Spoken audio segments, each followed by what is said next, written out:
अहाँ सब गोटे के हम माधव कुमार झा जन सम्मान न्यूज में स्वागत कर रहल छी। आइ हम सब जे छै मधुबनी शहर से 10 से 12 किलोमीटर दूर वही पवित्र गाम में छी जतऽ शिव के रूप उगना विद्यापति जी के अपन असली रूप में दर्शन देने छलखिन हँ। एखन हम सब जे छै उगना महादेव के जे मुख्य प्रवेश द्वार छै ओतऽ तक आबि गेल छी।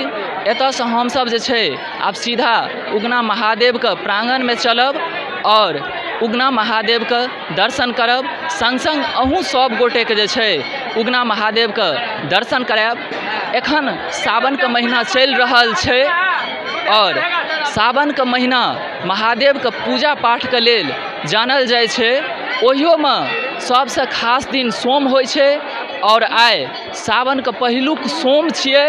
ओना तऽ एतऽ हर दिन हजारों के संख्या में श्रद्धालु अबै छथि उगना महादेव के दर्शन करै लए, लेकिन आइ सोम दिन छियै जे कि महादेव के पूजा के लेल विशेष दिन होइ छै। तऽ काफ़ी विशेष संख्या में जे छै एतऽ श्रद्धालु आयल छथि उगना महादेव के दर्शन करै लए। आब हमहूँ सब जे छै एतऽ से सीधा उगना महादेव के दर्शन करै लिए मंदिर के प्रांगण में चलै छी।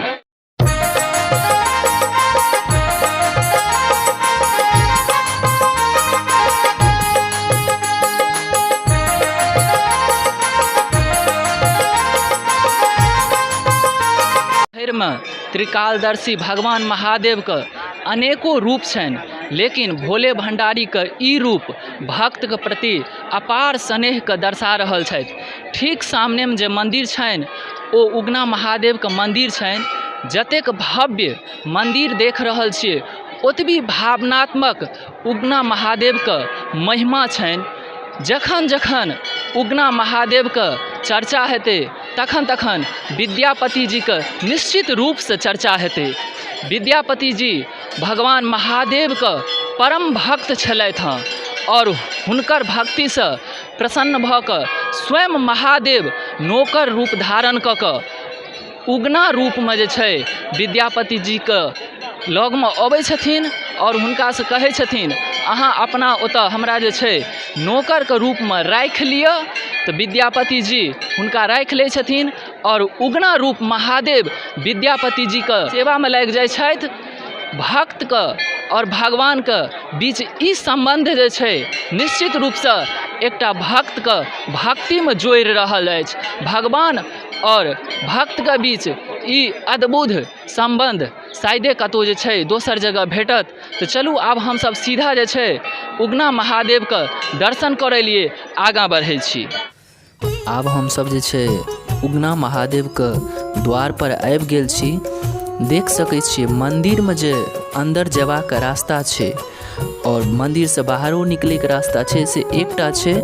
बाकी द्वार पर तक अबै लिए 3टा रास्ता छै, जाहिमे 2टा दऽ कऽ जे छै से अहाँ आबि सकै छी और एकटा ठीक सामने जे एखन देख रहल छियै ई मंदिर से बाहर निकले के द्वार छला हँ। आब हम सब जे छै मंदिर में जा रहल छी। देख सकै छियै कते ज़्यादा संख्या में भक्त पहुँचल छथि उगना महादेव के दर्शन करै लेल। शिव के ई रूप के दर्शन भेनाइ बहुत सौभाग्य के बात छै। आइ हमरो सबके मौका लागल हँ तो हम सब उगना महादेव के दर्शन करै लेल एलहुँ हँ और संग संग अहूँ सब गोटे के दर्शन करा रहल छी। देख सकै छियै हर भक्त जे छै महादेव के भक्ति में लीन छथि और देख सकै छियै सामने में प्रशासन सब सेहो छथि जे अपन काज में लागल छथि ताकि भक्त सबके कोनो तरहक जे छै से दिक्कत नहीं होइन। आब हमहूँ सब जे छै से ज़्यादा देर जे छै से मंदिर के अंदर नहीं रुकब और धीरे धीरे जे छै हमहूँ सब मंदिर से निकलि रहल छी। और उगना महादेव के जे प्रांगण में दोसर दोसर मंदिर सब छै ओतऽ तक सेहो अहाँ सब गोटे के हम जे छै लऽ जाय के प्रयास करब और हर ओ मंदिर देखबै के प्रयास करब जे उगना स्थान में छै। एखन अहाँ सब जे छै से उगना महादेव के साक्षात दर्शन कलहुँ। उगना महादेव छोड़ कऽ उगना स्थान में औरो अनेकों मंदिर अछि। ठीक उगना महादेव के सामने जे भव्य मंदिर देख रहल छियनि ओ माँ पार्वती के मंदिर छनि। ठीक ओहि बगल में शनि देवताके मन्दिर छनि, ओहिके बगलमे हनुमान जीके मन्दिर छनि, और भी जे छै से दोसर दोसर जे भगवान छथि हुनकर सबके मन्दिर अहाँ सब देख सकै छियै। आब एतऽसँ हमसब जे छै धीरे धीरे आगाँ बढ़ि रहल छी और ओहे खास इनार लगमे अहाँ सबके लऽ कऽ जा रहल छी, जाहिके बारेमे विशेष रूपसँ विशेष बात कहल गेल छै। हम हर ओ बात जे छै से अहाँ सबके बतबैके प्रयास करब और नजदीकमे जाकऽ ओ जे इनार छै सेहो देखायब, और जे केओ श्रद्धालु एतऽ अबै छथि ओ ओही इनारमे सँ जल भरि कऽ उगना महादेवके ऊपरमे जे छै चढ़बै छथि।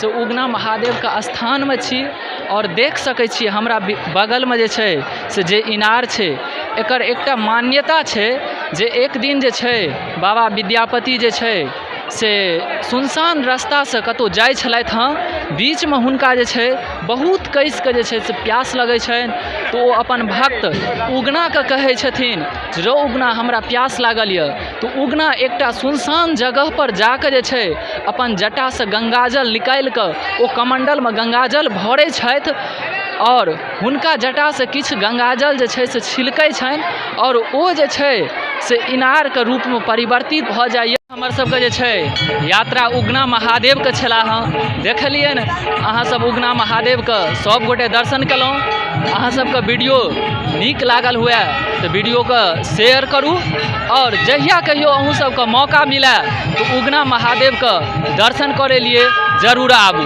जय मिथिला, जय मैथिली।